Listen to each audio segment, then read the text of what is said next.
விடுதலை சிறுத்தைகள் கட்சி சார்பில் நடிகர் பிரகாஷ் ராஜுக்கு அம்பேத்கர் சுடர் விருது வழங்கப்படுவதாக திருமாவளவன் தெரிவித்திருக்கிறார். அண்மை செய்தியாக பார்த்து வருகிறோம்.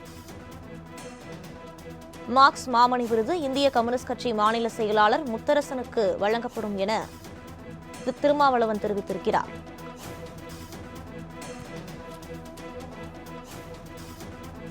இது தொடர்பாக கூடுதல் விவரங்களை வழங்குவதற்காக நமது செய்தியாளர் லாவண்யா இணைப்பில் இருக்கிறார். வணக்கம் லாவண்யா, விவரங்களை பதிவு பண்ணலாம்.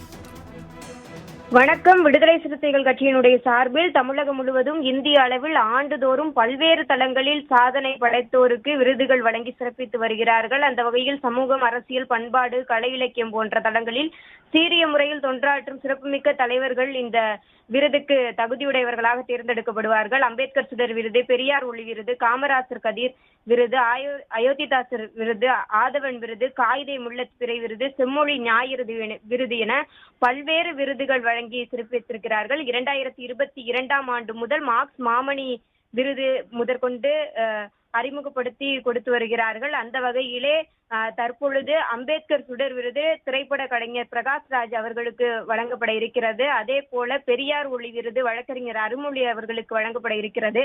மார்க்ஸ் மாமணி விருது இந்திய கம்யூனிஸ்ட் கட்சியினுடைய மாநில செயலாளர் முத்தரசன் அவர்களுக்கு வழங்கப்படுகிறது. மேலும் அயோத்திதாசர் ஆதவன் விருது பேராசிரியர் ராஜ் கௌதமன் அவர்களுக்கு வழங்கப்படுகிறது. விசிகாவினுடைய இந்த விருது வழங்கும் நிகழ்வானது வரக்கூடிய அடுத்த மாதம் 25ஆம் தேதி சென்னையில் நடைபெறும் என விசிகாவினுடைய அதிகாரப்பூர்வமான அறிக்கையானது தெரிவிக்கப்பட்டிருக்கிறது. அந்த அறிக்கையின் மூலம் விசிகாவினுடைய தலைவர் திருமாவளவன் இந்த செய்தியை தெரிவித்திருக்கிறார். விரிவான விவரங்களுக்கு நன்றி லாவண்யா.